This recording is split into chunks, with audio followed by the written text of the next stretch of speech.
కక్షపూరితంగానే మాజీ మంత్రి జోగి రమేష్ను అరెస్ట్ చేశారన్నారు ఆయన పిఏ ఆరేపల్లి రామ్. నకిలీ మద్యంతో జోగి రమేష్కి ఎలాంటి సంబంధం లేదన్నారు. కాశీబుగ్గ తొక్కిసలాటను డైవర్ట్ చేసేందుకే అరెస్ట్ వ్యవహారాన్ని తెరపైకి తెచ్చారన్నారు. రమేష్ సోదరుడు రాము ఇల్లు చూపించాలనంటూ తనను తీసుకెళ్లిన పోలీసులు ఇబ్రహీంపట్నం నుంచి ఎక్సైజ్ కార్యాలయానికి తీసుకొచ్చారన్నారు. నకిలీ మద్యం కేసు గురించి ఎలాంటి ప్రశ్నలు వేయలేదని, జోగి రమేష్ వ్యాపార లావాదేవీల గురించి మాత్రమే ప్రశ్నించారంటున్న ఆరేపల్లి రాముతో మా ప్రతినిధి అశోక్ మాట్లాడారు. నకిలీ మద్యం కేసులో ఒక హైడ్రామా నడుమ మాజీ మంత్రి జోగి రమేష్ను సిట్ అధికారులు అరెస్ట్ చేశారు. అయితే అంతకు ముందు ముఖ్యంగా జోగి రమేష్ ఎవరైతే ఆయన వ్యక్తిగత అనుచరుడు ఉన్నారో రామును కూడా ముందుగా పోలీసులు అదుపులోకి తీసుకున్నారు. అయితే మనతో పాటు మాట్లాడేందుకు రాము ఉన్నారు. చెప్పండి, మిమ్మల్ని ఎందుకు ముందుగా పోలీసులు ఇక్కడికి తీసుకొచ్చారు? ఏమన్నా ఇక్కడ మిమ్మల్ని విచారించారా? ఉదయం 7 ఆ ప్రాంతంలో తీసుకొచ్చారు. తీసుకురావడానికి కారణం అయితే నాకైతే ఇంతవరకు కూడా చెప్పలేదు. ఏదో జోగిరాము గారు ఇల్లు తెలియదు, ఇల్లు చూపించాలని చెప్పి వ్యాన్ ఎక్కిచ్చారు, పోలీస్ వ్యాన్ ఎక్కిచ్చారు. అక్కడి నుంచి సెంటర్ నుంచి విజయవాడ పోలీస్ స్టేషన్ తీసుకొచ్చారు. అంతమించి నన్నైతే ఈ కేసు సంబంధించిన విషయాలు అయితే నా గురించి ప్రస్తావించలేదు. రమేష్ గారి వ్యాపార లావాదేవీలు, ఆయన రాజకీయ ప్రస్తావన గురించి, ఆయన ఫ్యామిలీ గురించి, వీటి గురించి అడిగారు. స్టేట్మెంట్ అడిగారు. స్టేట్మెంట్ మొత్తం కూడా ఆన్ రికార్డు పేపర్ మీద రాసిచ్చాము. నా దగ్గర నా వివరాలు తీసుకున్నారు. ఇది నా అవసరం అయితే నేను సహకరిస్తానని చెప్పిన తర్వాత బయటకు వదిలేదు. చెప్పండి, ఎవరైతే అద్దేపల్లి జనార్దన్ ఉన్నారో ఈ నకిలీ మద్యం కేసులో ఆయన కూడా ఇబ్రహీంపట్నానికి చెందిన ఆయనే. మీరు కూడా పుట్టి పెరిగి ఇబ్రహీంపట్నంలో ఉన్నారు. నిజంగా ఆయనకి జోగి రమేష్ గారితో సంబంధం ఉందా? సార్, నేను పుట్టి పెరిగింది ఇబ్రహీంపట్నమే. మాకు చిన్నప్పటి నుంచి వాళ్ళ కుటుంబాలు మాకు కూడా తెలుసు. అద్దేపల్లి జనార్దన్ వాళ్ళ కొద్దిగా పెద్ద కుటుంబాలు, వైశాస్ కమ్యూనిటీ పరంగా వైశాస్ అంటే చేసే చిల్లర కొట్లు వ్యాపారాలు చేస్తూ ఉంటారు. మొదటి నుంచి టీడీపీ వాళ్ళు, తెలుగుదేశం పార్టీలో ఉండేవాళ్ళు. మేము మా చిన్నప్పటి నుంచి కూడా ఏ రోజు చూసినా కూడా వాళ్ళతో ఉండేవాడు తప్ప రమేష్ గారికి వాళ్ళకి ఏదైనా పెళ్ళిళ్ళు వాటిలో శుభకార్యాలు ఉంటే బాయ్ అంటే తప్ప వేరే పరంగా ఎటువంటి వ్యాపార లావాదేవీలు కానీ పర్సనల్ లావాదేవీలు కానీ ఎటువంటివి కూడా లేవు.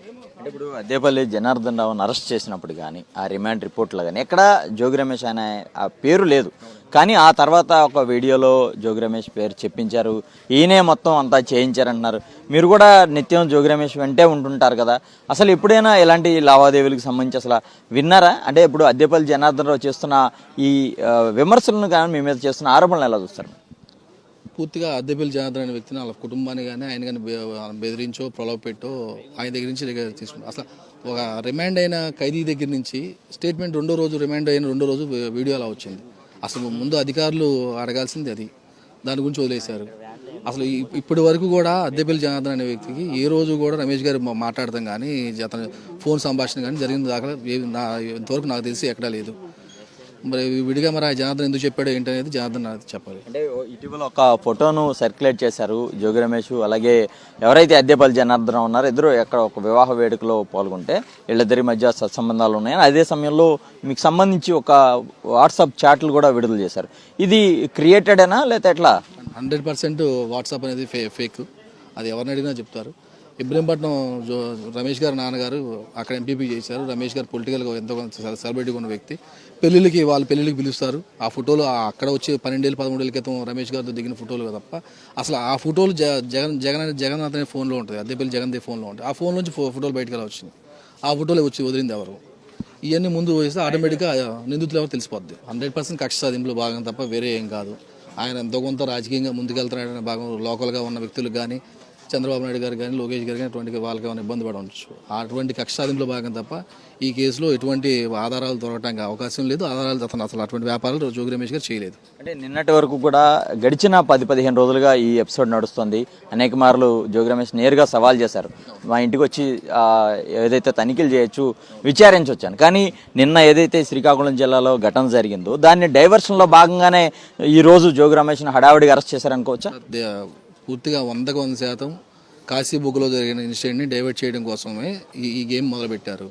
నిన్న మొన్న అద్దేపల్లి జనార్దన్ అతని కస్టడీ అయిపోయి 30వ తారీఖు అయిపోయింది. 30వ తారీఖు ఇవాళ 1st తారీఖు. నిన్నేం జరిగింది? నిన్నెందుకు చేయలేదు? పూర్తిగా అది డైవర్ట్ చేయడం తప్ప దేవుడితో చలగాటలు ఆడుతున్నారు. ఇక వాళ్ళ పాపం వాళ్ళే చేస్తారు. మనం చూస్తున్నాం, ఖచ్చితంగా ఇది ఒక డైవర్షన్ పాలిటిక్స్లో భాగంగానే జోగి రమేష్ను ఇలా ఈ తరహాలో ఇబ్బంది పెడుతున్నారు.